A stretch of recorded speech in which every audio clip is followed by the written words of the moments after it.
মির্জাপুর আমাদের সঙ্গে পরিচালনায় যে দুদিন ব্যাপী ধর্মপ্রভু প্রতিযোগিতা আয়োজন করা হয়েছিল, আজ তার একদম অন্তিম লগ্ন, শেষ লগ্ন, প্রায় রাত 11:15 বাজে।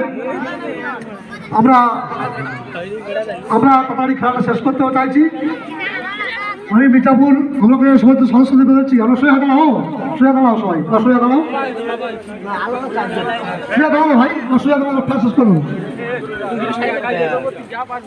আমি শুধু না, আমরা আমাদের খেলা শেষ করার আগে মাত্র আমরা 10 সেকেন্ড মধ্যে যাবার পালন করবো, কারণ আমরা এই যে খেলা দেওয়ার আগে বা পরে আমাদের সাথে অনেকেই অনেক তারা পৃথিবী ছেড়ে চলে গিয়েছে, তার জন্য মাত্র 15 সেকেন্ড আমরা নিজের পালন করবো। ভাই সাহেব, আপনি ভাই 15 সেকেন্ড।